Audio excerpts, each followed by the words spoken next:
निर्मला देव्यै नमो नमः। ॐ त्वमेव साक्षात् श्रीकल्की साक्षात् श्रीसहस्रार स्वामिनी मोक्षप्रदायिनी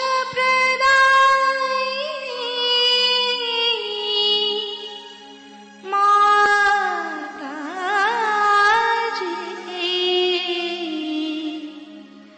श्रीनिर्मला देव्यै नमो नमः।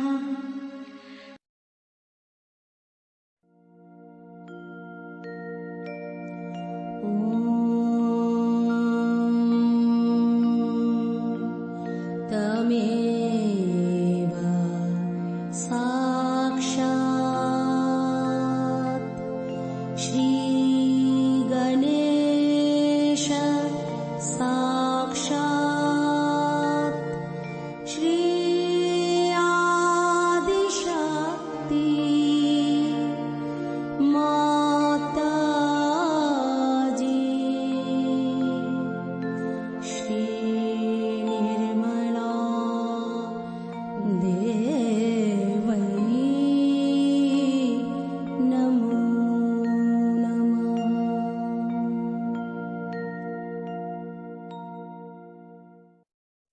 जय श्री माता जी। दोनों हाथ माँ के सामने हृदय में श्री माता जी की छवि को नमन करेंगे। संपूर्ण चित्त बीचों बीच हृदय में माँ की छवि को अपने हृदय में स्थिर करते हुए परम पूजनीय श्री माता जी कृपा करके हम सभी के हृदय को अपने प्रेम के योग्य बनाइए। श्री माता जी, हम सभी आपसे बहुत प्रेम करते हैं, हम सभी के हृदय में आइए। हृदय में माँ को देखते हुए, श्री माता जी को देखते हुए, श्री माता जी हमारे इस हृदय को और भी पवित्र बनाइए श्री माता जी, ताकि आप यहाँ आ सकें।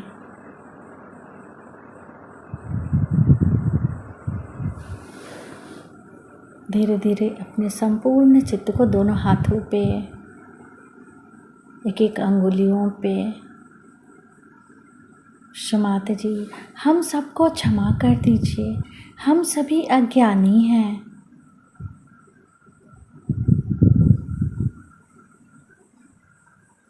धीरे धीरे अपने संपूर्ण चित्त को लेफ्ट नाभि पर श्री माता जी से प्रार्थना। श्री माता जी, आपकी परम कृपा में हम शांत हैं, संतुष्ट हैं और उदार भी हैं। बाएं नाभि पर पूरा चित्त स्थिर करते हुए श्री माता जी हमारे बाएं नाभि में श्री गृहलक्ष्मी तत्व जागृत कीजिए। मंत्र ओम त्वमेव साक्षात् श्री गृहलक्ष्मी साक्षात् श्री आदि शक्ति माता जी श्री निर्मला देव्यै नमो नमः। श्री माता जी, आपकी परम कृपा में हम शांत हैं, संतुष्ट हैं और उदार भी हैं। कृपा करके हमारे बाएं नाभि में अपना संपूर्ण चित्त आशीर्वादित कीजिए।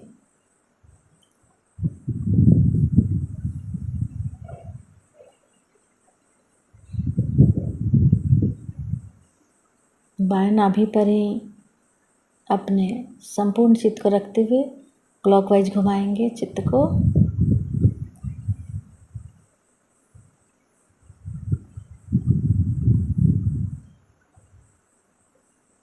शो माता जी, आप ही दूसरी गृह लक्ष्मी भी हैं।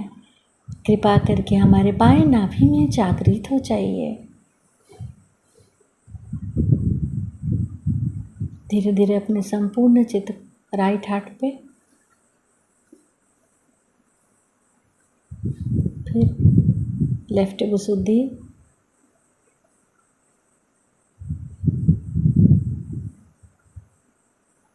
लेफ्ट आज्ञा, सहस्त्रार।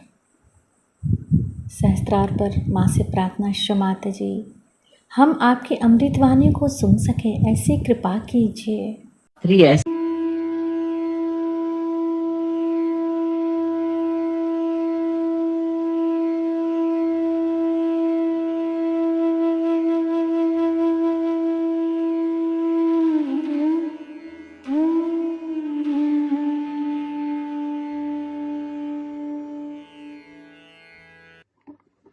आज का विषय आपके सामने बताया गया है, बड़ा ही मनोरंजक तथा आकर्षक है। कुंडलिनी और Isa Masih, Lord Jesus Christ, सर्वसाधारण सामान्य लोगों के लिए ये बहुत ही अभिनव बात है और इस तरह कभी भी कोई संबंध आज तक किसी ने उसका जोड़ा नहीं था।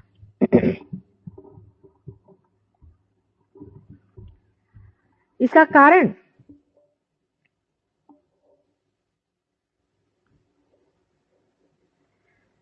यह है कि धर्म के वृक्ष में जब जब फूल खिले हैं तो वो अनेक प्रांतों में, अनेक देशों में, अनेक भाषाओं में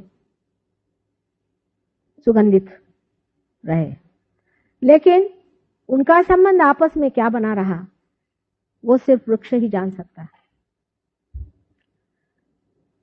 जहां जहां वो खिले हैं, जहां जहां उनकी सुगंध फैली है, वहां के लोगों ने उन्होंने कभी अपनाया नहीं। तो फिर और लोग इसे कैसे जान सकते थे या समझ सकते थे कि ये फूल एक ही वृक्ष में लगे हुए हैं। अब हम उस तरफ से बात कर रहे हैं जहां पर आपको अभी तक पहुंचाया नहीं गया। जब आप वहां पहुंच जाइएगा तब हमारी बात आपको बहुत आसानी से समझ आएगी, क्योंकि जो भी हम कह रहे हैं वो सत्य है या असत्य है ये जानने का आपके पास कोई तरीका नहीं, उसका सबूत आपके पास कोई नहीं। आप कैसे जानिएगा कि हम जो कह रहे हैं ये सच है या झूठ? इसका जानने का तरीका जो है वो ये है कि आपको अपना ही अर्थ अभी तक लगाना। आप अभी तक उस स्तर पर नहीं है जहां आप सत्य से संबंधित हो गए हो। इसी कारण कोई चीज सत्य है या असत्य है, सिर्फ ये किंवदंती है या कोई मन की गढ़ी हुई बात है, ये आप नहीं बता सकते। जो लोग जिसे हम कहते हैं पार हो गए हैं, वो इस बात का पूरे तरह से परिचय पा सकते हैं कि कौन सी बात सच है और कौन सी बात झूठ है, क्योंकि उनके हाथ से जो तरंग बह रहे हैं, जो कल हमने यहाँ पर एक्सपेरिमेंट किया था और बहुत से लोगों के हाथ से जो ये तरंगे बहने लगे थी, उस पर आप गरी से आंकें तो आप समझ सकते हैं कि जो बात हम कह रहे हैं पूर्ण सत्य है। ईसा मसीह के बारे में ईसाई लोग सिर्फ उसे बाइबल से जानते हैं, जो कि बड़ी गूढ़ किताब है। उसकी गूढ़ता इतनी है कि उसका कोई भी अर्थ ये लोग न लगाने के कारण कुछ न कुछ भी प्रयास करते हैं। जैसे कि बाइबल में लिखा हुआ है कि I will appear before you like tongues of flames. इसका अर्थ वो लोग नहीं दे सकते। वो सोचते हैं कि जब भगवान सामने आएंगे तो उनके अंदर से इस तरह से ज्वालाएं निकलती रहेंगी। इसका अर्थ ये नहीं। इसका अर्थ ये है कि हम सहस्त्रार में तुम्हें दिखाई देंगे। सहस्त्रार का वर्णन है, अनेक तरह से कुंडलिनी का वर्णन बाइबल में, असंख्य उसके कोटेशंस आपको हम दे सकते हैं। ईसा मसीह ने कहा है कि those who are not against me are with me, जो मेरे खिलाफत में नहीं है वो मेरे साथ है। ईसाइयों से जाकर अगर आप पूछे कि ये कौन लोग हैं तो उनको इनका पता नहीं। उन्होंने तो ये बना लिया है कि ईसा मसीह ने कहा था कि I am the path, I am the door, मैं रास्ता हूं और मैं दरवाजा हूं। लेकिन यह नहीं कहा था कि आई एम द डेस्टिनेशन, कि मैं मंजिल हूं। यह बात उन्होंने नहीं कही थी। अगर उन्होंने कहा था मैं रास्ता हूं और मैं दरवाजा हूं तो फिर मंजिल कोई और होती। इतने गूढ़ भाषाओं में बात करने के बाद भी उस जमाने के जो दुष्ट लोग थे, 4 साल के अंदर, सिर्फ 4 साल उनको जीने दिया, 4 साल के अंदर उन्हें क्रॉस पे चढ़ा दिया गया। और आज भी जो लोग उनको मानते हैं और कहते हैं कि हम उनके धर्म का पालन करते हैं, वो भी हर दिन उनके सारे जो तत्व हैं उनकी बलि चढ़ाते रहते हैं। जैसे मैंने आपसे कल कहा था कि हिंदू लोग भी उतने ही बेवकूफ हैं जितने मुसलमान, उतने ही ईसाई। ईसा मसीह के बारे में अगर आप देवी भागवत पढ़ सकें कभी, तो उसमें आपको इसका पता लगेगा कि श्री राधा जी ने अपने ही मनोबल से इनका निर्माण किया है, जिसका नाम उन्होंने महाविष्णु बनाया है। इसको 2 हिस्से में एक अंडाकृति उन्होंने बनाया था। इस अंडाकृति का जो बेस है वो श्री गणेश है। श्री गणेश ही मूलतः जीसस क्राइस्ट की शक्ति है। और जो दूसरा अंडाकृति का भाग है वो जिसे हम षडानंद कहते हैं, षण्मुखानंद कहते हैं, जिसको कार्तिकेय कहा जाता है, वो हिस्सा। इस पूर्ण अंडे में जो प्राण है वही ईसा मसीह है। पूर्ण ब्रह्म तत्व ओंकार जो है वही ईसा मसीह। कुंडलिनी का सारा ही अस्तित्व उनकी वजह से है कहना चाहिए, और वही कुंडलिनी के आधार पर बैठे रहते हैं। श्री राधा जी ने इनको जन्म किया था। ये आपको अगर आप देवी जी का पुराण पढ़ें तो पता होगा। पर मार्कंडेय को पढ़ने के लिए हमारे आज के मॉडर्न लोग कहाँ तैयार हैं। मार्कंडेय जैसा दृष्टा आपको कहीं ढूंढे से नहीं मिलेगा। एक से एक बारीक चीजें देवी की उन्होंने बताई हुई है कि देवी की क्या पहचान है, देवी किस तरह से कपड़े पहनती है, देवी के क्या उनके शौक हैं, वो किस तरह की है, उनका चलन बलन, सब हर एक बारीक बारीक इतनी बातें उन्होंने बताई हुई है कि कभी कभी बड़ा आश्चर्य होता है कि किस कदर इन्होंने इतनी बातें जानी। लेकिन हमारे आजकल के जो आधुनिक अंग्रेजी शिक्षा से शिक्षित जो लोग हैं, वो तो ये भी मानने को तैयार नहीं है कि संसार में देवी नाम की भी कोई चीज होती है और दैवी शक्ति नाम की भी कोई चीज होती है। हालांकि आज अंग्रेज इस तरफ मुड़ रहे हैं, लेकिन हमारे हिंदुस्तानी तो अभी भी बहुत बड़े अंग्रेज बने हुए। मैं बहुत बार कहती हूँ कि अंग्रेजों के टेल कोर्स छोड़ करके हमारे हिंदुस्तान में ज्यादा अंग्रेज हैं बनिस्बत इंग्लैंड में। मार्कंडेय पुराण मेरे ख्याल से आप लोगों में से बहुत ही कम लोगों ने पढ़ा होगा, लेकिन उसमें अगर आप पढ़ें तो महाविष्णु की स्थापना, उस पर आप अगर ध्यान दें तो आप समझ जाइएगा कि ये पूरे क्राइस्ट का ही या ख्रिस्त का ही पूरे वर्णन है। राधा जी ने स्वयं अपनी शक्ति से, जो कि महालक्ष्मी की शक्ति है, इन्हें बनाया है। और उनकी माँ जो मेरी थी वो और कोई नहीं थी, बस आपको सीधे सीधे समझ लेना चाहिए कि श्री राधा जी स्वयं थी। स्वयं साक्षात श्री राधा जी ने ही उनको जन्म दिया था। राधा, रा माने एनर्जी, शक्ति, और धा माने धारने वाली। जिसने शक्ति को धारण किया वो राधा है। राधा ये महालक्ष्मी का स्वरूप है। राधा जी का संसार में अवतरण हुआ था। जो पहले सीता जी थी वही राधा जी हुई, और राधा जी ने ही गणेश जी को अपने गोद लेकर के, क्योंकि राधा जी तो महालक्ष्मी का अवतरण है और गणेश जी महाकाली ने बनाए हुए थे गौरी स्वरूप होकर के। उन्होंने अपने गोद लेकर के उनको ये विशेष स्वरूप दे करके ख्रिस्त बनाया। अब जो ख्रिस्त शब्द है ये भी कृष्ण से आया है, क्योंकि इनके पिता कृष्ण हैं, इसलिए इनको ख्रिस्त कहा गया। बहुत समझने की बात है। और इनका नाम जीसस भी इसलिए बनाया गया कि जैसे राधा जी को ये ख्याल आया कि यशोदा जी का नाम आज तक कहीं नहीं आया। यशोदा, यश को देने वाली सो यशोदा। लेकिन अपने यहाँ देखा जाए तो येसु और जेसु उनको कहा जाता है, शॉर्ट फॉर्म है।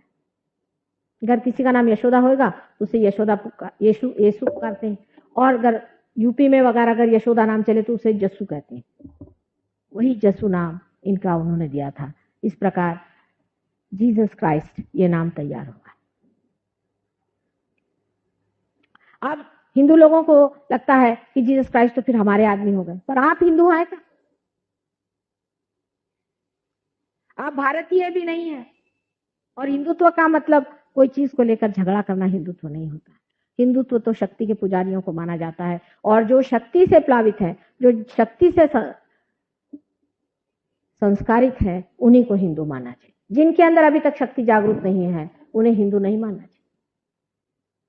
इस प्रकार आप समझ सकते हैं कि जीसस क्राइस्ट ये श्री राधा जी के बनाए हुए वैकुंठ के समय के एक बहुत बड़े अवतरण है।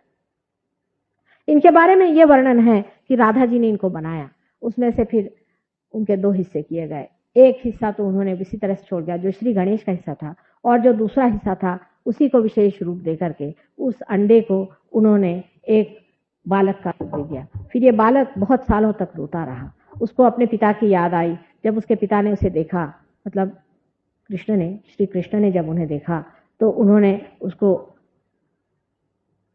अनेक वरदान दिए। उसमें से एक वरदान ये है कि तुम मेरे से ऊंचे बैठोगे। देखिए, विशुद्धि चक्र हमारा यहाँ है और आज्ञा चक्र हमारा यहाँ, किंतु ब्रेन में विशुद्धि चक्र यहाँ है। ब्रेन के अंदर विशुद्धि चक्र के जो सीट है वो यहाँ पर है, पर चक्रों की दृष्टि से श्री कृष्ण का चक्र ये है, और उसके ऊपर यहाँ पर आज्ञा चक्र है जहाँ जीसस क्राइस्ट बसते। दूसरी बात उन्होंने कही कि तुम सारे संसार का आधार रहो। तीसरी बात उन्होंने कही कि मैं जो कुछ भी अपनी पूजा में पाता हूँ उसका 16वां हिस्सा तुम्हारे पास पहले ही चला जाता है। इस प्रकार अनेक वरदान देने के बाद विराट ने, श्री कृष्ण ने उनको इस संसार में अवतरण लेने की अनुज्ञा दी। जब ईसा मसीह अपने पिता की बात करते हैं तब वे कृष्ण की बात करते हैं, विराट की बात करते हैं। उन्होंने हमेशा अपने पिता की बात की, क्योंकि उनके पिता उनके साथ ही संसार में अवतरित नहीं हुए थे। उनकी मां साक्षात महालक्ष्मी थी, आदि शक्ति थी। उसी को उन्होंने होली घोस्ट कहा हुआ है। लेकिन उस वक्त उन्होंने होली घोस्ट की बात इसलिए नहीं की, अपने मां को होली घोस्ट या कोई देवी के रूप में उन्होंने दुनिया से नहीं जताया, क्योंकि अगर उस वक्त के दुष्ट राक्षसों को यह पता हो जाता कि यही होली घोस्ट है तो उसके पीछे पड़ जाते। अगर ऐसी हालत आ जाती तो जीसस क्राइस्ट खुद इतने बिगड़ जाते कि उनकी जितनी भी संहार शक्तियां हैं उन्हें लेकर के वो तहस नहस करते थे। जीसस क्राइस्ट के पास 11 रुद्र है, माने 11 संहार शक्तियां। वो हमारे माथे पर 11 संहार शक्तियां।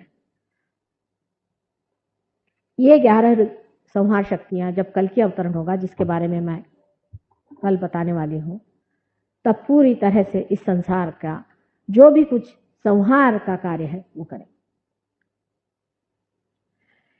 इनकी जो 11 संहार शक्तियां हैं ये हमारे माथे में बैठी हुई हैं। उसमें से एक शक्ति हनुमान जी की है और एक शक्ति भैरवनाथ जी की है, जिसे बाइबल में गैब्रियल और माइकल कहा जाता है। आप अगर अंग्रेजी में भी कहें तो भी आप उस शक्ति को जागरूक कर सकते हैं मंत्र में, या चाहे आप उसे हिंदी में कहें या संस्कृत में कहें तो भी वो शक्तियां आपके अंदर जागरूक हो सकती है। यानी आपकी जो राइट साइड पिंगला नाड़ी है, इस पे हनुमान शक्ति चलती है। जब आपकी राइट साइड चलती नहीं और उसमें तकलीफ रहती है तब हनुमान का नाम लेना पड़ता है। उस वक्त अगर आप गैब्रियल का भी नाम ले तो भी वो शक्ति चालू हो जाती है। लेफ्ट साइड की जो शक्ति है उसमें सेंट माइकल या जिसे हम भैरवनाथ जी कहते हैं उनकी शक्ति चलती है। अगर लेफ्ट साइड आपको चालू करनी है तो आपको भैरवनाथ जी का सहारा लेना पड़ता है। अगर आप सेंट माइकल का भी नाम लें तो भी ये शक्ति आप चालू कर सकते हैं, या आप मंत्र से इसकी जांच कर सकते हैं, इसका पड़ताला ले सकते हैं कि जो हम बात कह रहे हैं वो सही है या नहीं। इस प्रकार आप जान सकते हैं कि जो लोग अपने को ईसाई समझते हैं या हिंदू समझते हैं या मुसलमान समझते हैं और आपस में बेकार की बात पर झगड़ा करते हैं वो महामूर्ख है, क्योंकि एक ही वृक्ष पर उगे हुए ये पेड़ सब आपस में रिश्तेदार। ईसा मसीह ने कहा है कि those who are not against me are with me. ये सब उन डेटीज की बात कर रहे हैं कि जो हमारे अलग अलग चक्रों पे बसे हुए, ये सब रिश्तेदार हैं आपस में, बस हमारा ही रिश्ता उनसे नहीं जुड़ता है, इसलिए हम एक एक को पकड़ करके, जैसे कि पेड़ पर से आप फूल को हटा लीजिए, उसकी जीवंतता आप निकाल लीजिए और मृत पुष्पों को लेकर के आपस में लड़ते रहें, उसी प्रकार की ये एक दशा है। आपको आश्चर्य होगा कि सहयोग में कुंडलिनी का जागरण आज्ञा चक्र पे बहुत निर्भर रहता है। अधिकतर लोग आजकल के जो संसार में विवरण कर रहे हैं, इन पे अहंकार की बड़ी छाप है, क्योंकि हम लोग ज्यादातर अहंकार से प्रवृत्ति में फंसते हैं। अहंकार ही हमको कहीं पे घुसाता है और अहंकार से ही उसको पुष्टि देने वाले जो कुछ भी कार्य हम करते रहते हैं। इस अहंकार को ठिकाने लगाना है तो हमें जीसस क्राइस्ट को याद करना पड़ता है। आपके जहां मैं सबको सिंदूर लगा रही हूं, आपको आश्चर्य होगा कि जीसस क्राइस्ट का ही चक्र में घुमा रही हूं, उसी को मैं जगा रही हूं। आप जो ये टीका मेरे माथे पर रख रहे हैं, ये उसी के खून का टीका है, इसका प्रतीक है। इसलिए ये जो लाल रंग है, इसका बड़ा महत्व है। इस खून में वो प्रतीक है जिसमें दिखा गया कि परमेश्वर ने अपना इकलौता बेटा इस संसार को दिया और उसको आपने खून से लथपथ कर दिया। उसकी पहचान है जिससे आप पश्चाताप करें और अपने मूर्खता पर और अपनी दुष्टता पर खिन्न हो और उसके बारे में विचार करें कि हमने ये किया। हम लोग सोचते हैं कि ये माता जी ने सिंदूर लगाया है या हमने सिंदूर लगाया है तो ये कोई तो भी हिंदुओं का चिन्ह है। इसके बारे में आप अगर बाइबल में जॉन्स रेवलेशन पढ़ें तो आपको समझ में आएगा कि उसमें लिखा हुआ है कि उन लोगों पे वो मार्क लगा रहेगा जब ये 11 रुद्र लेकर के सफेद घोड़े पर बैठकर कल्कि आएंगे। कल्कि नाम उन्होंने लिखा नहीं, उन्होंने कहा उसका अपना ही नाम रहेगा और उसको वही जानेगा, लेकिन सफेद घोड़े पर वो आएंगे तब वो जान जाएंगे कि आपके माथे पर किसका मार्क लगा। उस मार्क से वो पहचान लेंगे कि ये कौन है। यहाँ तक कि उसमें मेरा भी बहुत वर्णन किया हुआ है कि किस तरह से सहयोग होगा और किस तरह से लोग इसको पाएंगे और किस तरह से होली घोष स्वयं आ करके इन लोगों को पार कराएंगे, क्योंकि ईसा मसीह का अवतरण हमसे पहले हो चुका है। इसलिए सबसे ज्यादा विशद रूप से उन्होंने इस मामले में कहा हुआ। जिस प्रकार मोहम्मद साहब ने कुंडलिनी की जागरण और दुष्ट शक्तियों से निवारण आदि पर बहुत ही विशद तरीके से समझाया है, उसकी क्रियाएं बताई हैं, उसी प्रकार ईसा मसीह ने बहुत ही सादगी तरीके से ये बताया हुआ है कि मनुष्य के आयुध क्या है। सबसे बड़ा आयुध मनुष्य का उनके हिसाब से क्षमा करना है। जो गणेश तत्व में परश के रूप में काम करता है, वो मनुष्य तत्व में आकर के क्षमा के रूप में काम करता है। क्षमा वास्तविकता एक बहुत ही बड़ा आयुध है जिससे मनुष्य अपने अहंकार से बच जाता है। जैसे कि आपको किसी ने बड़ा दुख दिया या आपका अपमान किया, आपको तकलीफ दी, आपको हानि हुई, तो आपका अहंकार उसमें दुखित हो जाता है।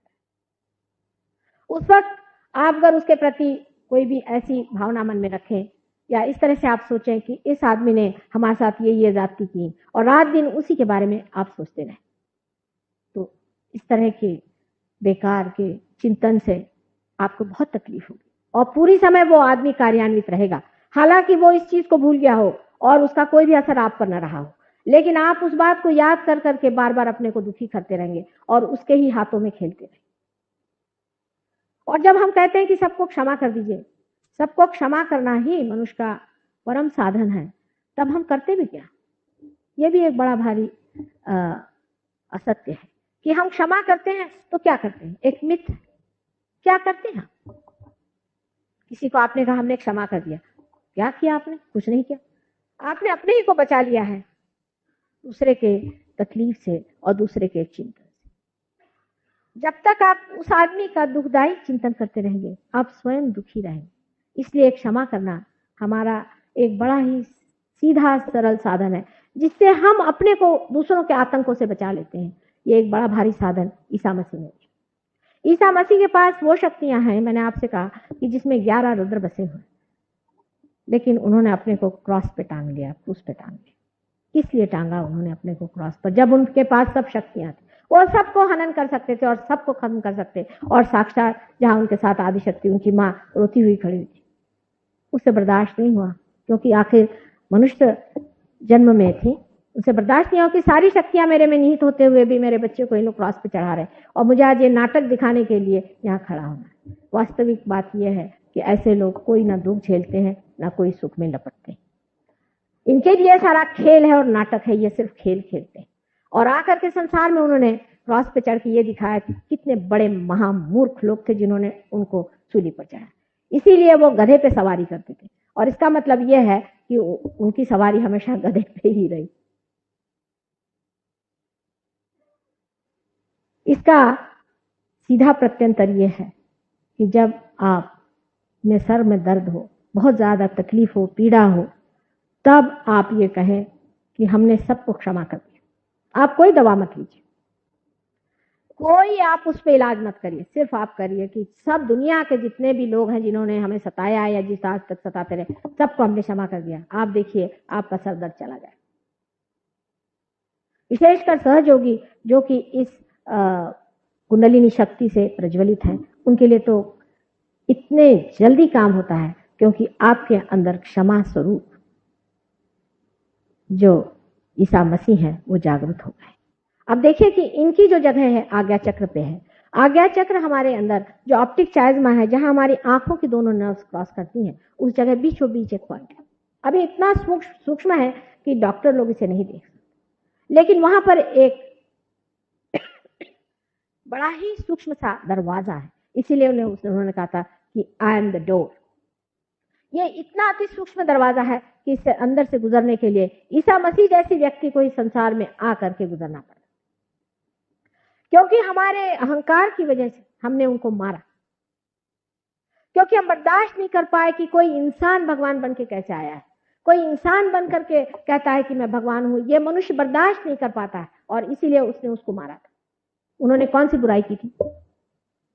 उन्होंने दुनिया भर के लोगों को अच्छा किया, दुनिया भर को अच्छी बातें सिखाई, सबको सिखाया कि तुम कायदे से चलो, अच्छे से चलो, अपने जीवन को सुव्यवस्थित बना। उन्होंने प्रेम की भाषा अपने आप करते रहे और हमने उन्हें द्वेष और तकलीफ और परेशानियां। लेकिन जो लोग आपको गंदी बातें सिखाते हैं और पाप कर्म में लगाते हैं और आपसे बताते हैं कि गंदे काम करते रहो और जितने करते रहोगे उतने भले बनोगे, ऐसे जो आपको बेवकूफ बनाते हैं, उनकी रात दिन हम किताबें पढ़ते हैं और उनके चरणों में जाते रहते हैं। आज देख लिए आजकल के जमाने में जो गुरु लोग हम मानते हैं, एक से एक बढ़ के बिलंदर लोग हैं या नहीं है। उनके लिए हम अपने पैसे लुटाते हैं, उनके लिए दुनिया भर की चीज हम करने के लिए तैयार हैं, और अगर कोई ऐसा सच्चा आदमी आके खड़ा होता है उसको क्रूस पे चढ़ा देते हैं। इस तरह के महामूर्ख अहंकारी लोगों को एक बहुत बड़ा लेसन देने के लिए, उनको एक बड़ी भारी शिक्षा देने के लिए स्वयं साक्षात परमेश्वर ने इस संसार में अपने इकलौते एक बेटे को भेजा और उसको आपने क्रॉस पे चढ़ा दिया। या आपके अकल के नमूने देखिए जो आपने तारे तोड़े हुए हैं। और इसी प्रकार आप हर बार करते आए। पहले कोई भी इनकारनेशन आया तो इसी प्रकार मनुष्य करता गया और हमेशा सत्य से भागता, असत्य को पकड़ता गया और सत्य से भागता रहा। आज मैं सुनती हूँ लोग शिरडी बहुत जाते हैं, हालांकि अब वहां से साईनाथ उठ गए, वहां इतनी गंदगी कर रखी, वहां नहीं। लोग शिरडी जा रहे हैं।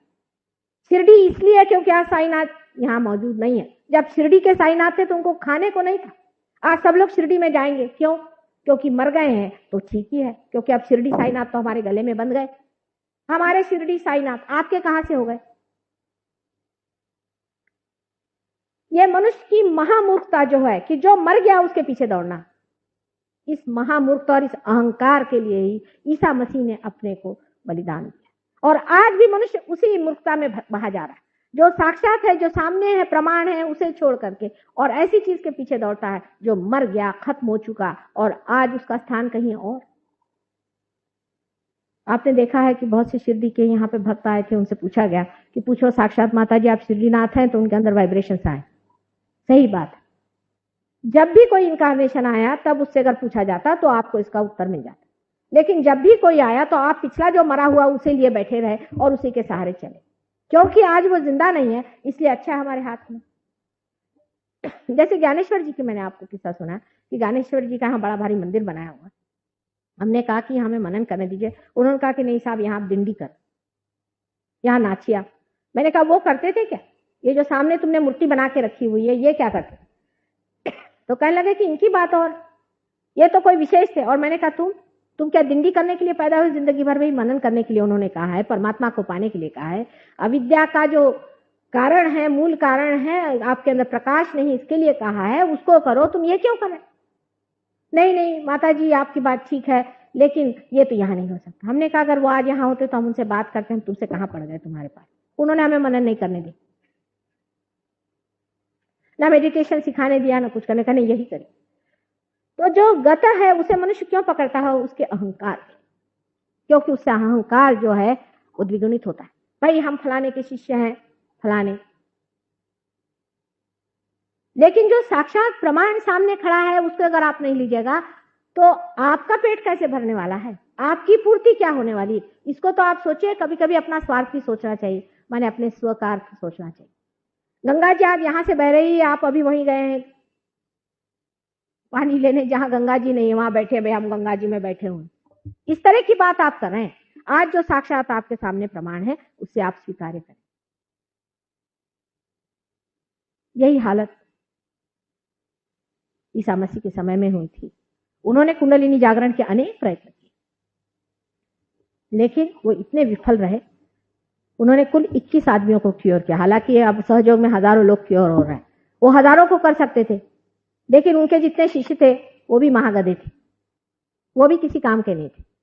उन लोगों ने सिर्फ ये सोचा कि ईसा मसीह सबको क्योर करने वाले आदमी हैं और ये हीलिंग करते हैं, चलो इसको भी पकड़ ला, उसको भी पकड़ ला। उन्होंने कहा भैया 21 से ज्यादा को मैं नहीं करने वाला, बस बहुत हो। जब उनको उन्होंने पानी पे चलते देखा, क्योंकि वो प्रणव है, ओंकार है, इसलिए पानी पे चलते, और कुंडलिनी भी ओंकार ही। वो जब पानी पे चलते देखा तब भी उन पर विश्वास नहीं किया इन लोगों ने। किसी मुश्किल से 12 मछुआरे उन्होंने इकट्ठे किए थे, और क्या करते, मछुआरों से तो ज्यादा कोई मिलते नहीं। अब हमारे ही इसमें ग्रुप में देख लीजिए आप, उस वक्त 12 मछुआरे बड़े मुश्किल से मिले। अब आजकल मछुआरों को अगर कुंडलिनी समझाया जाए तो कैसी समझाई जाए? तो उस वक्त का आप भी समझ सकते हैं कि उनसे कौन बात करे। आजकल तो लोग अति बुद्धिमान हो गए, उस वक्त ये निम्न कोटि के थे। उनको किसी तरह से समझाया भी, बताया भी, तो भी वो समझने वाले नहीं थे। वो तो बस ये चाहते थे कि आप इसको ठीक करिए, उसको ठीक करिए। जैसे आप हमारे सहयोग में भी होता है कि किसी आदमी को पार किया, फौरन वो कहेगा माँ देखिए मेरी एक बहन है, उसके पति के फलाना हो गया है, आप उसको ठीक करेंगे। वो फिर जितने गांव में बीमार आदमी होंगे सबकी लिस्ट लेकर के आए। क्यों? क्योंकि ये एजेंट हो गए हमारे फौरन, अब ये एजेंसी ले ली। ये भी सब अहंकार के ही प्रॉब्लम्स है, सारे ही अहंकार के प्रॉब्लम्स है। मनुष्य को समझना चाहिए कि अहंकार बड़ा ही सूक्ष्म है। अब दूसरा तरीका है कि आप अपने अहंकार से लड़ो, वो भी तरीका ठीक है। अहंकार से लड़के आप कभी जा नहीं सकते। अहंकार अपने आप अंदर शोषित होना चाहिए। जब आपका चित्त कुंडलिनी पर बैठा हुआ, ब्रह्मरंध्र को छेदता हुआ जब उस विराट में मिल जाता है, तब अहंकार उस विराट का ही असली अहंकार है। विराट ही अहंकार है। आप लोगों में अहंकार जो है झूठा है। आप क्या करते हैं? अहम करोति सा अहंकार। आप क्या करते हैं? पूछिए अपने से, आप क्या करते हैं दुनिया में? अरे कुछ मरी हुई चीज है, उसका दूसरा फॉर्म दे दिया, ये कौन सा बड़ा काम करते हैं? एक फूल से आप फल बना सकते हैं क्या? पहले अपने से सवाल पूछिए। ये नाक, ये मुंह, ये सारा सुंदर शरीर आदि आपको मिला हुआ है, ये कैसे मिला? आप अमीबा से इंसान हुए, वो कैसे हुए? कितने सुंदरता से आपको पता भी नहीं चला, आपको ये सब मिल गया। परमात्मा की अनंत असीम कृपा कि उन्होंने आपको बनाया और इस मनुष्य देह धारणा दी। उसके प्रति कृतज्ञता के सिवा और क्या मनुष्य दे सकता है? उसके प्रति श्रद्धा के सिवा और मनुष्य दे ही क्या? आप आज तक कर ही क्या रहे? आपने कौन सा जीवंत कार्य किया है? एक वो ट्यूब बेबी लेकर के, कहीं से जीवंत चीज लेकर के, जीवंत किसी तरह से पाल पोस करके उसको बड़ा किया, तो मनुष्य को इतना अहंकार। वो भी जो मूलतः जीवंतता नहीं लाए, वो मूलतः तो कहीं से जीवंतता ला करके जैसे हम क्रॉस करते हैं उस तरह से क्रॉस कर दिया। कितना अहंकार मनुष्य को हो गया। चंद्रमा पे पहुंच गए तो कितना अहंकार है। जितने अहंकार और सूर्य जैसे हजारों ग्रह गोल बना करके रख दिए, उसके आगे आपका अहंकार होती है क्या चीज? आपका अहंकार है झूठा है, लेकिन उसका अहंकार सच्चा है। वो जो महत अहंकार है, अहम करोति माने है, वो ही करता है। ये मैं कभी कभी जो मजाक में बताती हूँ कि एरोप्लेन में जाने वाले कुछ लोग अपने सर पे सामान उठा लिए। लोगों ने पूछा कि आपने सर पे सामान क्यों उठा लिया? तो उन्होंने कहा कि हम ये जो एरोप्लेन है उसका कुछ बोझा हल्का करें। उसी प्रकार आपका अहंकार है। अहंकार आपका जो है झूठा है। आप कुछ भी नहीं करते हैं। आपने आज तक कुछ भी नहीं किया है। जो भी किया है वो सब विकृत। उसी को करने दीजिए जो करने वाला है और जो करता है। सिर्फ आप उसके अंदर के इंस्ट्रूमेंट हैं। जैसे ये आज इंस्ट्रूमेंट मेरे सामने खड़ा हुआ है, ये कुछ भी नहीं करता, ये आप जानते हैं। मैं ही बोल रही हूँ, मैं बोल रही हूँ, और ये सिर्फ बीच में साक्षी स्वरूप खड़ा हुआ, ये जो एनर्जी उसको खींचे चला जा रहा है। इसी प्रकार आप भी परमात्मा के एक इंस्ट्रूमेंट है। उसने आपको बनाया है, उसकी शक्ति आपके अंदर से बहने दीजिए और आपका जो अर्थ है वो लगा लीजिए। इसलिए इस अर्थ को लगाने के लिए आज्ञा चक्र पे, जो कि सबसे कठिन चक्र है, सबसे सूक्ष्म तत्व जो ओंकार का है, प्रणव का, वही साक्षात इस संसार में उतरा और वही साक्षात श्री जीसस क्राइस्ट। अब कुंडलिनी का इतना ऐसा ही संबंध है जैसे चंद्र का चंद्रिका के साथ या सूर्य का सूर्य किरणों के साथ। कुंडली ने अपनी शक्ति से, गौरी ने अपनी शक्ति से गणेश को क्रिएट किया, अपने ही मनोबल से और अपनी ही तपस्या से, अपनी ही पुण्याई से उसने गणेश बनाए। जब गणेश इस स्थिति पे आ गए कि वो अवतरण ले सके, तब ईसा मसीह का जन्म हुआ। अब वहां पर बड़ा बारी ये इंग्लैंड के लोग तर्क लगाते हैं कि इनका जन्म इस तरह से कैसे हो सकता है, जिसको कि वो लोग कहते हैं कि डिवाइन कंसेप्शन, ये कैसे हो सकता है।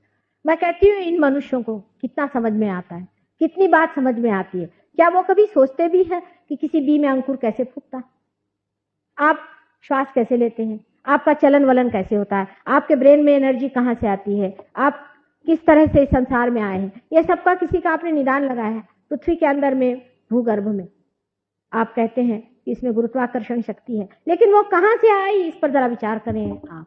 जैसे कि छोटे बच्चे अपने को एकदम से शिवाजी समझने लग जाए, उसी प्रकार कुछ मुझे बचपना सा लगता है मनुष्य के इस विचार। ये जो शक्ति हमारे अंदर लगती है कि क्रियाशील है, ये सब माया है, ये सारा भ्रम है। आपने अभी तक जाना नहीं, इस भ्रम से तोड़ना होगा आपको। जब तक आपका ये भ्रम नहीं टूटेगा, आप इसी भ्रम को सत्य मान के बैठेंगे। और ये महाभ्रम आपके अंदर है कि आप ही सारे कार्य को करे जा रहे हैं, और उसको तोड़ने के लिए एक मानव देह संसार में लाना जरूरी था। क्योंकि जब भी कभी संसार में मनुष्य ने या किसी भी जीव प्राणियों ने उत्क्रांति की ओर कदम उठाने की कोशिश की, तब तब अवतरण संसार में आए। स्वयं आपको मालूम है विष्णु जी ने अवतरण लिया और आकर के संसार में श्री राम जैसे वन वन घूमे, और आपको समझाने के लिए, आपकी चेतना में एक नया आयाम लाने के लिए कि एक आदर्श राजा कैसे होता है, उन्होंने इतना बड़ा नाटक खड़ा कर दिया। इसी प्रकार श्री कृष्ण का भी जीवन रहा, इसी प्रकार जीसस क्राइस्ट का भी जीवन रहा। पर सारे जीवन भर उनका अगर आप देखा जाए तो एक ही चीज लक्षित होती है, अब वो है आपकी बेवकूफियां, आपकी महामूर्खता, जिसके कारण आपने एक इतने बड़े तत्व को सूली पर चढ़ा। यानी यहां तक वो मूर्खता जाहिर हो गई, इतनी जबरदस्त मूर्खता जाहिर हुई कि उस वक्त ये भी कहा गया था कि अगर इसकी जगह एक अगर चोर है, उसी को सूली दे दिया जाए, या तो चोर को छोड़े या इसे। तो ये जो जू लोग आज अपने को बहुत अक्लमंद समझते हैं, उन्होंने ये कहा कि नहीं, जीसस क्राइस्ट को दो सूली पर। आज इन जू लोगों की क्या हालत है आप जानते हैं, किस दुर्दशा में फंसे रहे। ये कितना बड़ा महान पाप इन्होंने किया है अनादिकाल से, वो क्या इनका धुल सकता है? अभी भी उसी अहंकार में लोग पड़े हुए हैं, उसी अहंकार में पड़े हुए हैं, और अभी तक यही सोच रहे हैं कि ये जो पाप कर्म और ये जो चीजें हमने की हैं, वो हमने बड़ा ही बड़ा पुण्य काम कर दिया। अभी भी अगर वो माफी मांगे परमात्मा से कि तुम्हारे तत्व को ही हमने फांसी पे चढ़ा दिया, तुम्हारा जो महान तत्व था उसी को हमने खत्म कर दिया, हे प्रभु हमें क्षमा करो, तो अब भी उनको माफी हो सकती। पर मानव के लिए माफी मांगना बड़ी कठिन बात है। वो एक से एक दुष्टता करते जाता है। कौन आदमी ऐसा है दुनिया में कह सकता है कि इन्होंने संतों को वर्ण किया? नानक साहब को देखिए कि इस कदर सताया गया है, कबीर को देखिए इस तरह सताया गया। कोई दुनिया का महान व्यक्ति आज तक इस संसार से दुख पाए बगैर नहीं गया, और उसको दुख देने वाले मनुष्य है। लेकिन अब दुनिया बदल गई है, मैं आपसे बता रही हूँ। सतयुग की शुरुआत हो गई। आप कोशिश करके देख लीजिए, किसी भी संत साधुओं को आप दुख नहीं दे सकते, बहुत हो गया। अब वो चलने वाला नहीं है। उसका कारण है कि ईसा मसीह ने ये एक बड़ी भारी संसार में शक्ति संचारित कर दी है कि अब किसी भी दुष्ट को सताने वाले को शिक्षा होगी। उनके एकादश रुद्र आज सज्ज हो गए, और जो भी इंसान किसी भी साधु संतों को सताने की कोशिश करेगा उसका सर्वनाश हो जाएगा। किसी भी साधु संतों को सताने की कोशिश करना ये महान पाप है, यह आपको समझ लेना चाहिए। और ईसा मसीह के उदाहरण से जान लेना चाहिए कि ये मूर्खता हम फिर से नहीं करेंगे। ये मूर्खता हमने की तो हम चूक गए और हम हमेशा के लिए खत्म। अब कोई भी आदमी अपने को अवतार कहे तो उसे अवतार नहीं माना, ये बात जरूर है। हर एक आदमी अगर कहे कि मैं अवतार हूं, मैं अवतार हूं, तो उसको मानना नहीं चाहिए। उसके अपने शास्त्रों में आधार लिखे हुए हैं, उन आधारों को देखते हुए अगर वो अवतरण सिद्ध हुआ तो उसे मानना चाहिए। किसी ने मुझे खबर करी कि ईसा मसीह का फिर से जन्म हो गया। मैंने कहा अच्छा, कहाँ हुआ? कहले वो रोम में है। मैंने कहा अच्छा, क्या करते हो? कहले वो कहते हैं मैं ईसा मसीह हूं। तो मैंने कहा ऐसे कोई गधा भी कह सकता है? किसी के कहने से थोड़ी था कि मैं ईसा मसीह हूं तो ईसा मसीह हो जाएंगे। तो कहने लगे कि अच्छा, ईसा मसीह क्या पहचान? मैंने कहा उसको पानी पे चलने को कहो। उसे कहो कि अब हवा पानी तूफान को रोके। अगर वो रोक सकता है, और अगर वो पानी पे चल सकता है, और अगर वो मुर्दों को जिला सकता है, तब वो ईसा मसीह। अगर वो ये नहीं कर सकता तो ईसा मसीह नहीं। तो उनका वो तो ये भी कुछ भी नहीं करते। बाद में पता हुआ कि वो काफी रुपया ले करके लोगों का भाग गए। ईसा मसीह के जीवन से हम लोगों को जो सबसे बड़ी शिक्षा ये है कि जैसे राख हूं तैसे ही रहो। ईसा मसीह ने कभी अपने प्रोफेशन को बदला नहीं। कोई दुनिया में उन्होंने इश्तहारात ये लगाए नहीं कि मैं बैरागी हूं। शादी में भी वो गए थे, शादी में गए, वहां जाकर सब व्यवस्था करें। अब शादी में लिखा है कि उन्होंने पानी से वाइन बनाया। अब ये बड़ा इंसान ने बात को पकड़ लिया कि वो तो भाई शराब बना। वाइन का मतलब अभी भी इजराइल में अगर आप जाएं या हिब्रू भाषा में द्राक्ष का रस होता है, शराब नहीं होता। ये तो बाद में किसी की अकल लगी कि इसको फर्मेंट करना चाहिए और शराब करना चाहिए। और इसके बारे में अगर आप मोजेस का जीवन पढ़ें तो मोजेस ने बहुत साफ शब्दों में कहा है कि अल्कोहल और स्ट्रॉन्ग जो चीजें होती हैं इस तरह की बिल्कुल मनुष्य को नहीं लेना चाहिए। कारण यह है कि मैंने आपसे उस दिन बताया था गुरु तत्व में कि मोजेस एक बड़े भारी गुरु तत्व के थे। जितने भी गुरु हो गए हैं वो क्योंकि नाभि चक्र पे उनका काम है और नाभि के आसपास वो रहते हैं, जहाँ पे वॉइड है उस जगह पे वो रहते हैं, और उसका क्योंकि लिवर पे असर आता है, इसलिए हमेशा हर एक गुरु ने, फिर वो नानक हो, चाहे वो कबीर हो, और चाहे वो आपके मोजेस हो, इब्राहिम हो या सोक्रेटिस हो, सब ने शराब की मनाही की।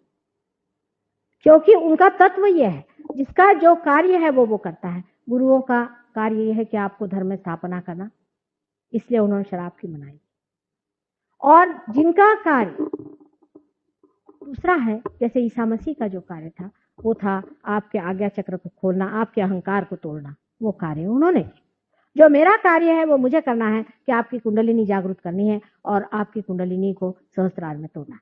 पर क्योंकि ये समग्रता का कार्य है, मुझे हर एक के बारे में कहना पड़ता है। मुझे ईसा मसीह के बारे में कहना है, नानक के बारे में कहना है, जनक के बारे में कहना है, और उसी प्रकार मुझे राम कृष्ण आदि सब जो भी संसार में अवतरण हुए हैं उनके बारे में, और शिवादि वगैरह जो हमारे अंदर शक्तियां हैं सबके बारे में कहना। क्योंकि आज समग्रता का समय है और इसलिए समग्रता की बात होगी। इस पर भी आप देखिए, आपको आश्चर्य होगा कि सहयोग कम से कम शहरों में, गांव में ऐसी बात नहीं, शहरों में इसी तरह से धीरे धीरे फैलता है। क्योंकि सत्य को पाना और सत्य को लेना मनुष्य के बस का नहीं। यह आपने इतिहास से देख लिया। और आज भी मनुष्य बदलने क्यों वाला है, आज भी उसी दशा में। सिर्फ फर्क इतना ही है कि आज जो मनुष्य जितना अस्त व्यस्त अन्यमनस्क है उतना कभी भी नहीं था। और इसीलिए कहा गया कि कलियुग में ही यह कार्य होने वाला है। नल दमयंती आख्यान में वर्णन है कि एक बार नल ने कली को पकड़ा था और कली ने कहा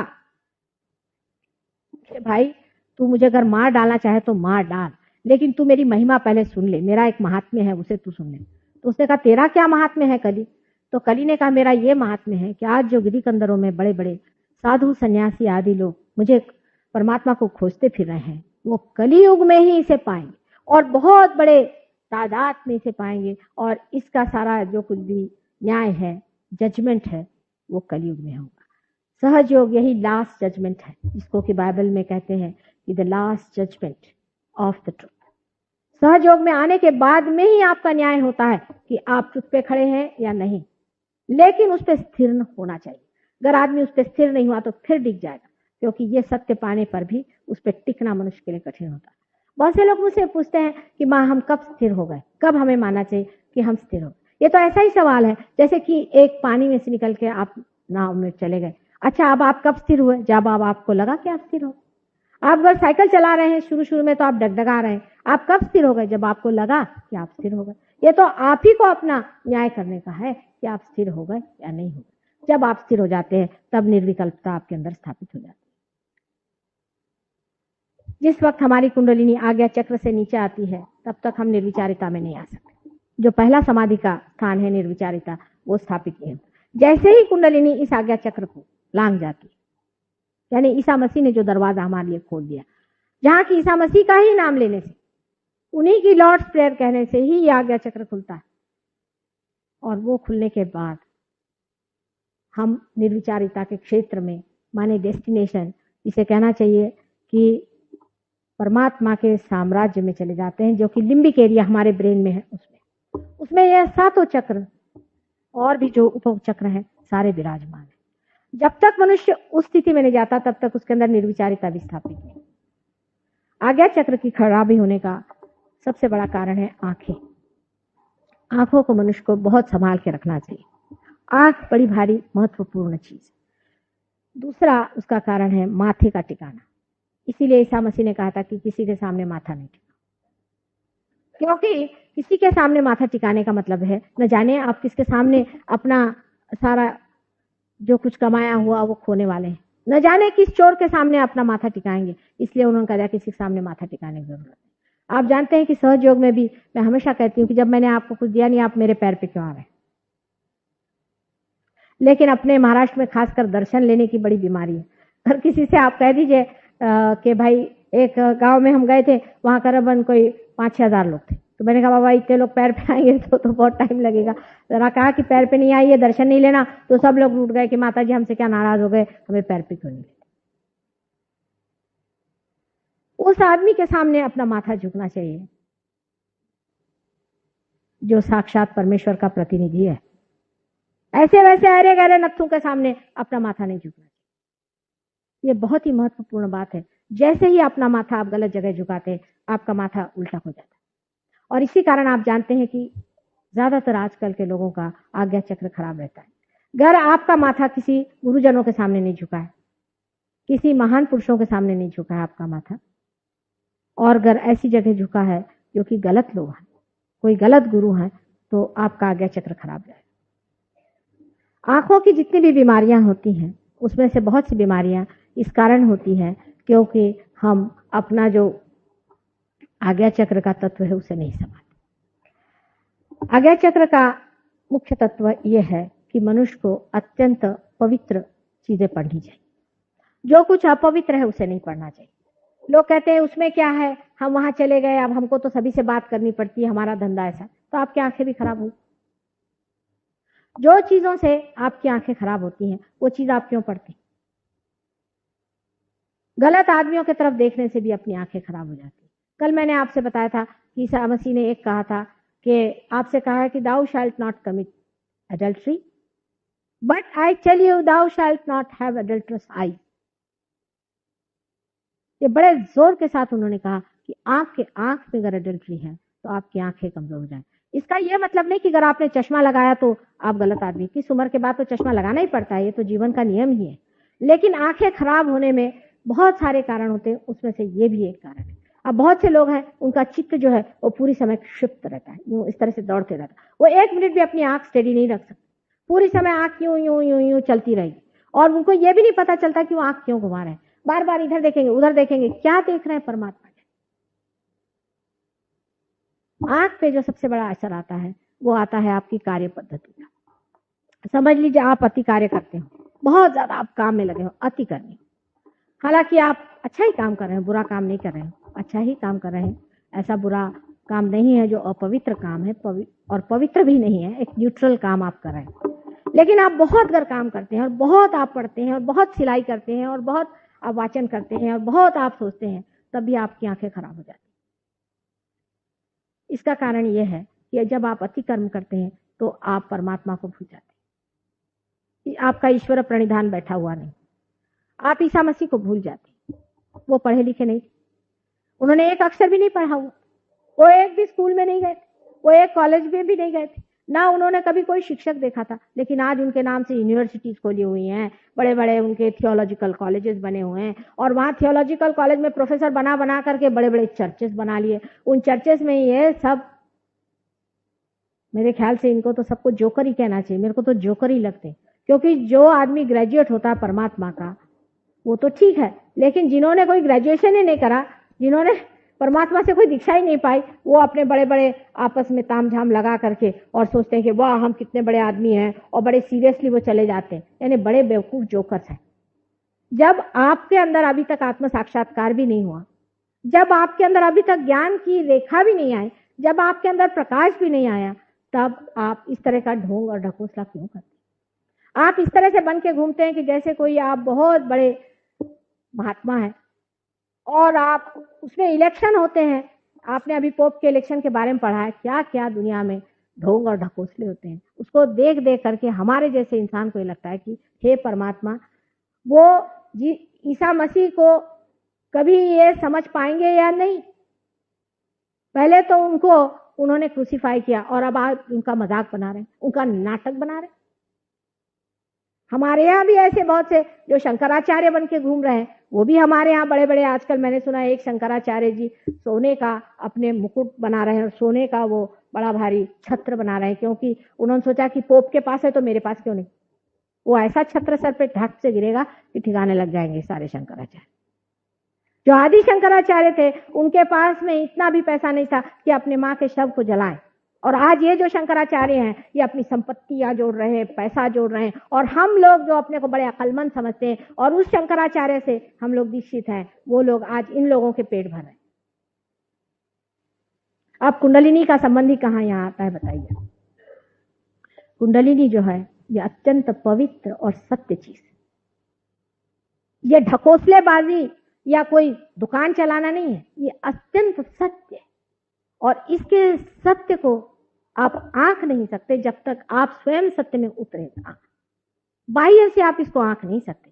इसको पाने के लिए आपको स्वयं सत्य से तादाद में पाना होगा और सत्य से तदाकारिता लानी पड़ेगी। जब आप सत्य से एकाकार हो जाएंगे तब आप जानेंगे कि ये ही परम सत्य है, कि आप उस परमपिता परमेश्वर के एक साधन है जिसके अंदर से ये एनर्जी बहने वाली है, और इसमें से आप उस एनर्जी के साधन है, उस शक्ति के, उस प्रेम की शक्ति के साधन है, जिससे प्रेम शक्ति सारे संसार में संचालित होने वाली। पर इसमें कितना बड़ा बलिदान ईसा मसीह का है, जिसने कि हमारा आज्ञा चक्र हम लोगों के लिए खोल दिया। कुंडलिनी अगर आज्ञा चक्र ठीक नहीं होगा तो उठने ही नहीं वाली। किसी आदमी का अगर आज्ञा चक्र पकड़ा हुआ है तो उसको मूलाधार तो पकड़ ही जाए, वो कुंडलिनी उठने ही नहीं वाली। अगर किसी का आज्ञा चक्र बिल्कुल पकड़ गया हो तो वो कुंडलिनी किसी तरह से नहीं उठती। आज्ञा चक्र की पकड़ जब होती है तब उसके लिए हम उस पर सिंदूर लगाते, कुंकू लगाते। लोग पूछते हैं कि माँ तुम कुंकू क्यों लगाती हो? खासकर विलायत में लोग कहते हैं कि ये तो आप हमको सबको हिंदू बना रहे हैं। मैंने कहा मैं तो सबको ईसाई बना रही हूँ। ये तो ईसा मसीह का खून मैं सबको लगा रही हूँ कि याद करो उसे, जिससे तुम्हारा अहंकार हटे, तुम्हारी जितनी विपत्तियां हैं वो दूर हो जाए। जब वो सिंदूर लगता है तभी आज्ञा चक्र खुलता है और कुंडलिनी ऊपर जाती है। इतना कुंडलिनी का और इस महान अवतरण का संबंध है, क्योंकि श्री साक्षात गणेश जो कि उनकी लज्जा एक स्थल पे बैठकर संभालते हैं, वही आज्ञा चक्र पे आकर के उसका मार्ग खोल देते हैं और दरवाजा खोल देते हैं। इस चक्र के लिए हमें क्या करना चाहिए? इस चक्र को ठीक करने के लिए हमें क्या करना चाहिए? इसके लिए अनेक मार्ग हैं। जैसे मैंने कहा कि अपनी कार्य पद्धति सुधारनी चाहिए, कि आदमी जब बहुत ज़्यादा कार्य करता है, आप जानते हैं, उसे डायबिटीज़ जैसी बीमारी हो जाती है, जिससे आंखें बहुत कमज़ोर हो जाती हैं। मनुष्य को अपने काम की पद्धति थोड़ी सुधारनी चाहिए। काम तो करना चाहिए, लेकिन समाज में इतने असंतुलन है कि एक आदमी काम से मरा जाता है बेचारा और दूसरा आदमी बिल्कुल ही काम नहीं करता। इस असंतुलन को परमात्मा नहीं ठीक कर सकते, मनुष्य ठीक कर सकते हैं कि सबको काम करना चाहिए, जिससे सब लोग काम का बोझा बांट लें। ये नहीं कि एक आदमी तो उसकी आंखें फूट जाएं, वो बिल्कुल कमजोर हो जाए, उसे डायबिटीज हो जाए, वो बिल्कुल अर्ली एज में उसकी डेथ हो जाए, उसको हार्ट अटैक आ जाए, और दूसरे आदमी जो है वो बिल्कुल आलस्य में पड़े। इसलिए ये समाज का जो संतुलन है मनुष्य में आना चाहिए, और मनुष्य को समझना चाहिए कि कोई सी भी एक अतिशयता से समाज ही दूषित हो जाता है। इसलिए ये योग्य नहीं है कि आप इस तरह के एक अतिशय में पड़े। अपनी कार्य पद्धति को ठीक करें। कार्य पद्धति को ठीक करने का मतलब यह है कि थोड़ा समय आप अपने आंख को भी रिलैक्स करें, और उसके लिए बहुत सारे सहयोग में व्यवस्थाएं हैं कि आंख को किस तरह से रिलैक्स किया जाता है, किस तरह से प्रकाश और सूर्य से अपने आंख को प्लावित किया जाता है। पहले रियलाइजेशन लेकिन जरूर होना चाहिए, उसके बाद में हम अपनी आंखों को किस तरह से ठीक कर सकते हैं, उसके ऊपर का बोझा कैसे हटा सकते हैं, उसको रिलैक्स किस तरह से कर सकते हैं। इसके अनेक विध हमारे पास में ऐसे व्यायाम आदि प्रकार हैं जिससे आप अपनी आंखें ठीक कर सकते हैं, और उसे अपने आज्ञा चक्र को भी आप ठीक रख सकते हैं। और सबसे अच्छी चीज यह है कि आप अपने अहंकार की ओर नजर रखें और उससे बात करें, उससे कहना, अच्छा अब आप अहंकार में आ गए, अब आप महाराज कहाँ जा रहे हैं, आपका क्या विचार हो रहा है, आप अपने अहंकार में अब क्या करना चाहते हैं। इस तरह से आप अपने ही को एड्रेस करते जाएं, अपने शीशे में अपने को देखें और कहें, वाह क्या कहने आपके, आप अपने को बहुत बड़े आदमी समझते हैं। इस तरह से अगर आप अपने अहंकार से बातचीत करें तो अगर अहंकार की वजह से अगर कोई प्रेशर हो आंख पे तो वो भी निकल जाए।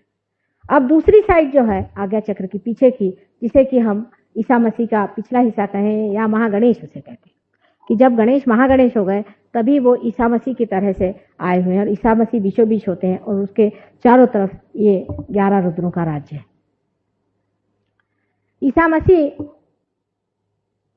उसके प्रभुत्व में है, उनके ये 11 रुद्र, उसमें से महागणेश और षडानंद आदि 11 रुद्र उनके चारों तरफ में है।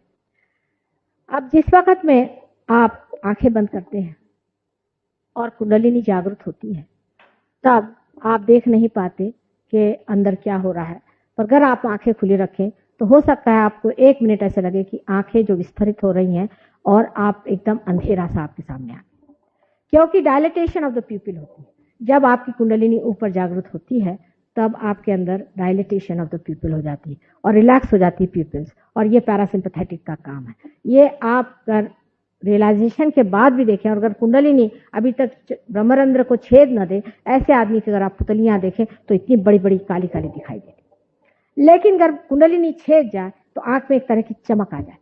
ऐसे आदमी की आंखें हमेशा चमकती रहती हैं, वो चाहे वृद्ध हो जाए तो भी ऐसे आदमी की आंखें चमकती रहती है, और इस तरह से आप पहचान सकते हैं कि ये आदमी पार है या नहीं।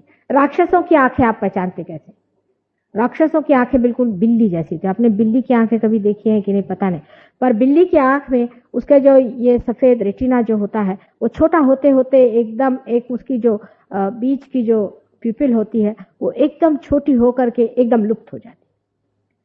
अगर राक्षस आपको अपनी आंखें थोड़ी देर देखने दें, क्योंकि राक्षस लोग इतने अपने को छिपा करके आए कि आप उनको पहचान नहीं पाते, पर बहुते गुरुओं को अगर आप जाकर उनकी आंखें देखें तो आपको ये उनमें दिखाई देगा कि थोड़ी देर में उनकी आंखें जाकर के एकदम लुप्त होती। ज्यादातर वो आंखें अपनी चुराई। अगर आपने आपकी और उनकी आंखें हुई तो आप देख सकते हैं कि एकदम बिल्ली जैसी उनकी आंखें एकदम चट से अंदर घूम जाती। यह उसकी पहचान है, क्योंकि वहां ईसा मसीह का तत्व नहीं, ईसा मसीह वहां जागे हुए नहीं, वहां पर अत्यंत घृणित इस तरह की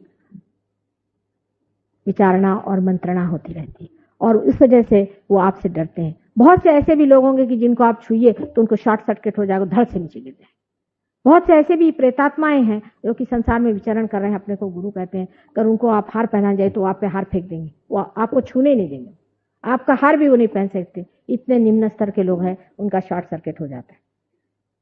अब ये तो गहन बातें हैं और सूक्ष्म बातें, इनको आप बाद में देखिएगा, लेकिन अभी हम लोग जो बात कर रहे थे ईसा मसीह के बारे में वो ये है कि उनके चिंतन से, उनके विचार से हमारी आज्ञा चक्र ठीक हो सकता है।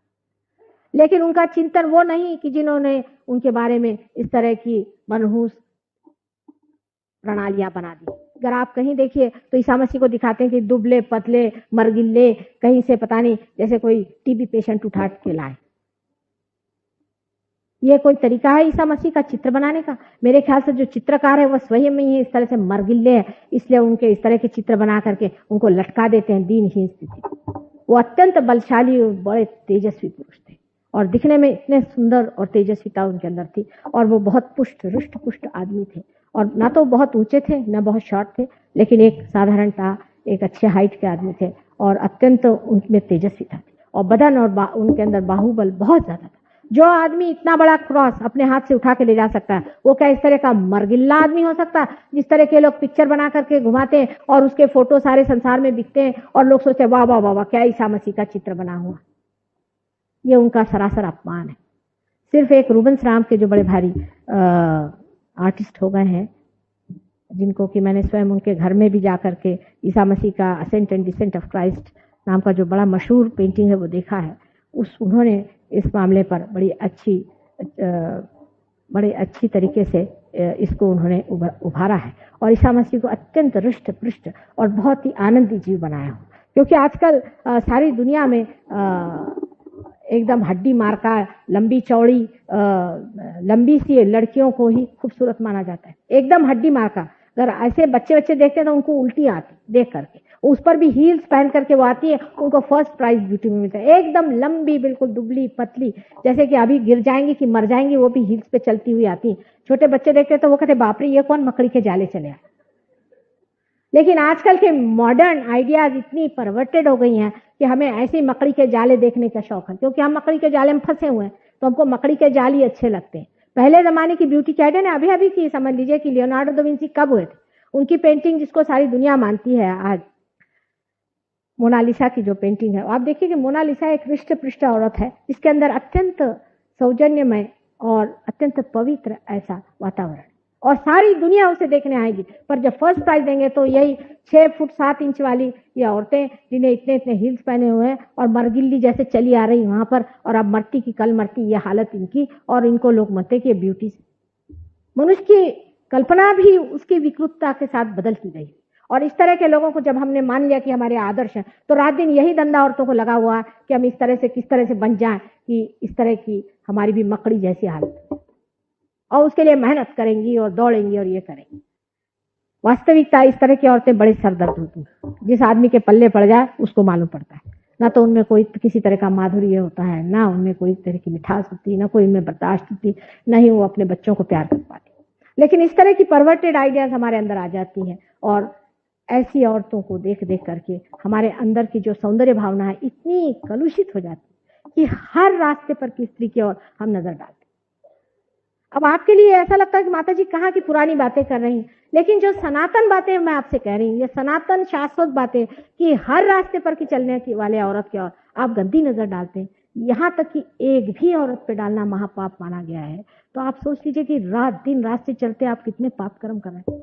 मैं माँ के रिश्ते में आपसे बता रही हूँ कि ये सब धंधे आप लोग छोड़ दीजिए, ये सब व्यर्थ की बातें, ये सब करने से कोई फायदा नहीं। ईसा मसीह ने तो 2000 साल पूर्व बताया था, लेकिन आज मैं कह रही हूँ कि वो बेचारे ने इतना खोल के नहीं बताया।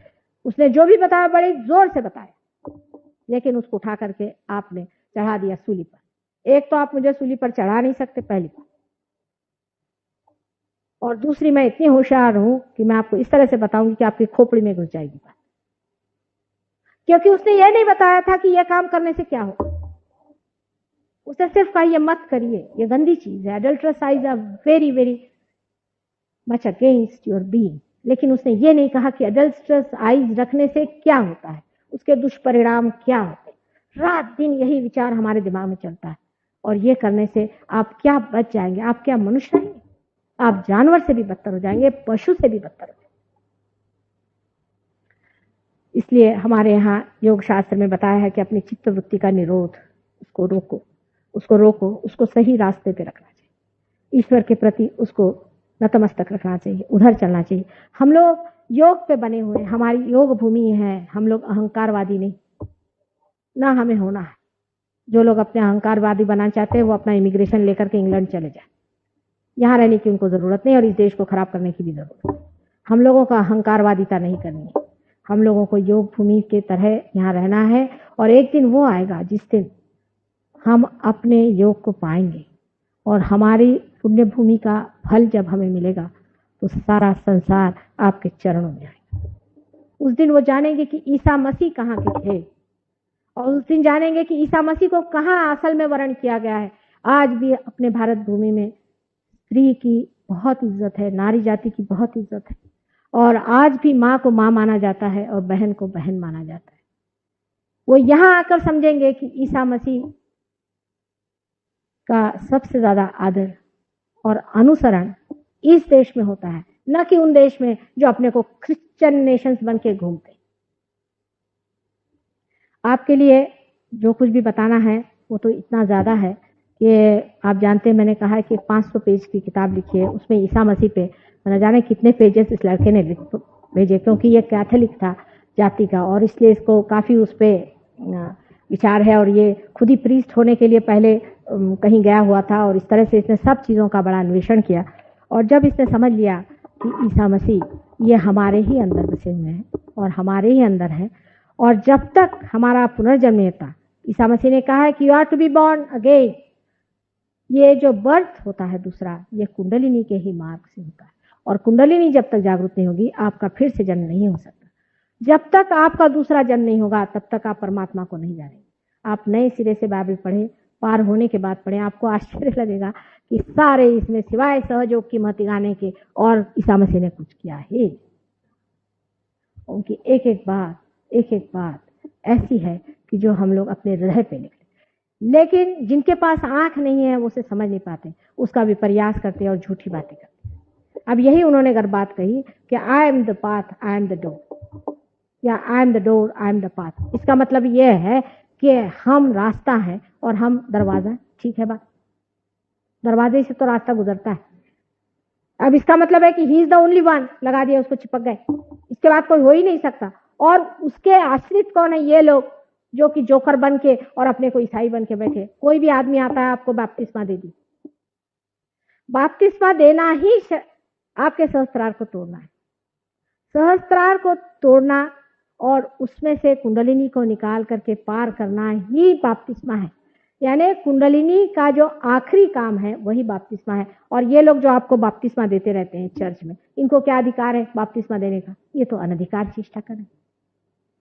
और नहीं तो उन्होंने अब फिलैंथ्रोपिक वर्क शुरू कर दिया। फिलैंथ्रोपिक वर्क की, चलो भाई गरीबों की सेवा करो और इनकी सेवा करो और उनकी सेवा करो। अब आप कहेंगे माता जी ये तो अच्छा काम है। हाँ, अच्छा तो है, लेकिन ये भगवान का काम नहीं, ये मनुष्य का काम। आपने गरीब बनाए, आपने उनको दुखी किया, आप उनको ठीक करें। परमात्मा का काम ये नहीं है कि जाकर गरीबों की सेवा करो और जाकर के गरीबी पहले तैयार करो फिर गरीबों की सेवा करो। परमात्मा का काम है कि तुम्हें परमात्मा के साम्राज्य में ले जाए, परमात्मा से मिलाए, उनके सुख, शोभा, शांति, ऐश्वर्य सबसे परिपूर्ण कर। ये परमात्मा का काम। ये नहीं है कि एक आदमी चोरी करता है, चकारी करता है, झूठ बोलता है और मैं गरीब हूं बन करके दुनिया भर में घूमता है, उसके जाके चरण छू। ये फिलैंथ्रोपिक वर्क जो है ये मनुष्य का काम है। इसको पूरी तरह से हमको समझ लेना चाहिए। मैंने पूछा कि भाई ये ईसाई लोग काहे को फिलैंथ्रोपिक काम कर रहे हैं?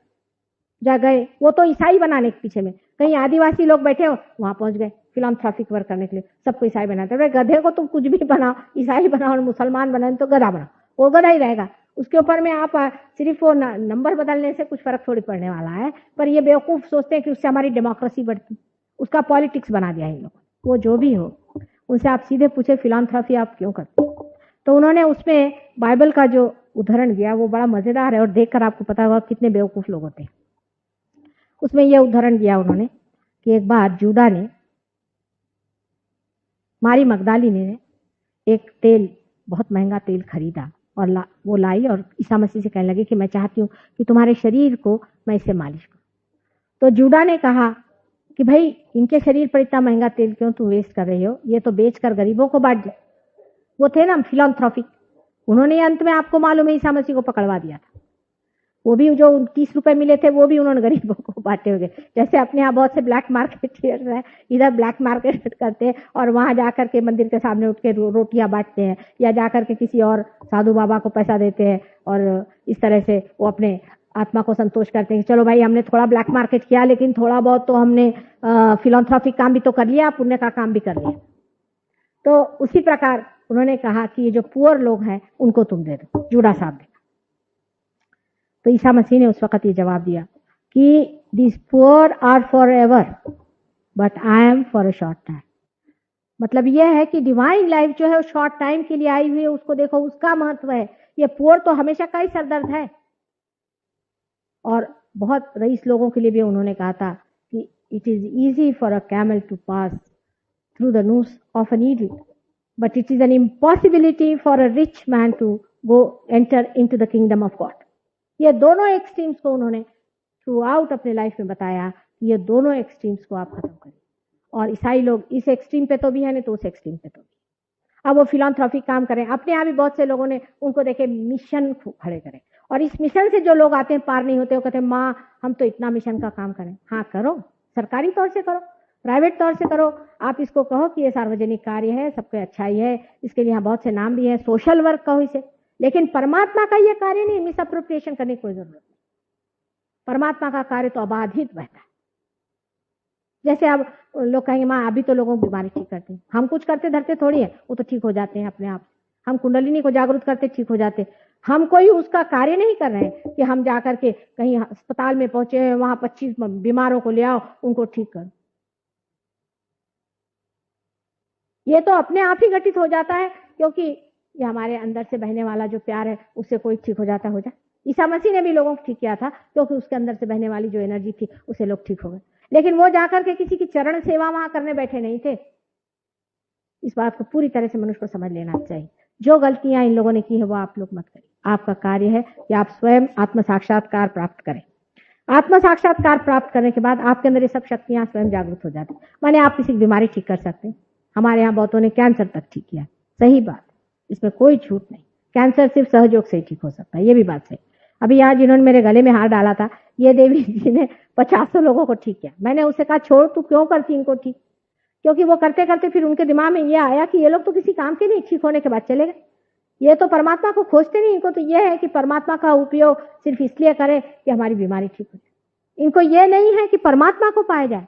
परमात्मा ऐसे शरीरों को भी क्यों ठीक करेगा जो परमात्मा के दीप नहीं है? आप क्या ऐसे दीप ठीक करते हैं जो किसी काम के नहीं हो? ऐसे ही दीप स्तंभ लगाए जाते हैं कि जो सारे संसार को प्रकाश दे। परमात्मा में भी अकल है, वो कोई ऐसे नहीं है कि ऐसे बेवकूफों को और ठीक करते फिर। जिन मनुष्य में इस चीज की शक्ति नहीं है कि परमात्मा का प्रकाश फैलाएं और परमात्मा का मार्ग सुधारें और उनके लिए लोगों को कुछ विशेष रूप से दान दें, वैसे लोगों को कोई भी परमात्मा कोई भी इस तरह की चीज नहीं देना चाहते जो ये काम नहीं करते। जो लोग अपने को ऐसे गलत रास्ते पर रखे हुए हैं कि हम बड़ा भारी फिलॉन्थ्रोपिक काम कर रहे हैं, हम बड़ा देश कार्य कर रहे हैं। अभी एक साहब ने मुझे फोन किया कि मैं गया था वहां राहत देने लोगों को। मैंने कहा वही देते रहिए आप, आपके लिए वही ठीक है। फिर किसी की मैं आंखें ठीक करने गया था, वो करते रहिए, उसमें कोई हर्ष नहीं। आप करिए, एज ए ऑफिशियल करिए या एज ए ह्यूमन बीइंग करिए, एज ए सोशल वर्कर करिए, पर ये परमात्मा का काम कभी भी नहीं है। इसलिए आप परमात्मा से समझ जोड़े। हर एक चीज आप परमात्मा से लगा देते हैं। यहां तक मैंने देखा यहाँ एक आदमी साईनाथ बीड़ी करके बेच रहा। अरे कोई चीज की कोई हद होनी चाहिए। हर एक चीज आप परमात्मा से लगा देते। साईनाथ बीड़ी, साधना साबुन, बताइए कोई चीज का। और विष्णु छाप हिंग, लक्ष्मी छाप हिंग, बताइए क्या इन लोगों ने मजाक बना रखा है भगवान का? और क्या आपको इससे क्या लाभ होने वाला? पहले माँ इसलिए हम कहते कि हमारे लिए शुभ होएगा। शुभ माने क्या? हम पैसा ज्यादा कमाएंगे। कभी नहीं कमाने वाले आप। इस तरह के आप धंधे करिएगा तो आपको बहुत तकलीफ होगी। ये तो अपमान है साक्षात लक्ष्मी का कि उसको हींग बना दी। इसी प्रकार के अनेक काम मनुष्य करता है जिसको कि मिसअप्रोप्रिएशन होता है। और इसी प्रकार हमने ईसा मसीह के साथ भी यही खेल किया हो। हमें पता होना चाहिए कि ईसा मसीह न किसी की प्रॉपर्टी है, न किसी की संपदा है। ये सारे मानव जाति के उद्धारार्थ और कल्याणार्थ इस संसार में आया हो। परमेश्वर का ओंकार तत्व है। और इस ओंकार तत्व ने अपना बलि वही चढ़ा सकते और कोई नहीं। बाकी जितने बाकी अवतरण हुए उनके शरीर पृथ्वी तत्व से बने हैं, लेकिन इनका शरीर भी प्राणव तत्व से बना था, इसीलिए इनका रेजरेक्शन हुआ। अब रेजरेक्शन होने के बाद तब उनके जितने भी शिष्य थे उन्होंने माना कि हाँ भाई ये तो था ही, क्योंकि हमने उनको शरीर सदेह उठते देखा। उसके बाद माना, फिर उनको रियलाइजेशन देने के लिए कौन आया? फिर वो लगे इधर उधर के काम करने, ये करने वो करने, और दुनिया भर की चीज और ईसा के नाम से चिल्लाना और चीखना होना शुरू कर। जब ये सब चीखना चिल्लाना शुरू किया तो उनके अंदर भूत आ गए और वो नाना तरह की भाषाएं बोलने लगे, नाना तरह की बातें करने लगे, और उसको बाइबल में उन्होंने लिख रखा। अब सब लोग ये सोचते हैं कि अंदर में भूत आना ही एक ईश्वरी आत्मा का आशीर्वाद है।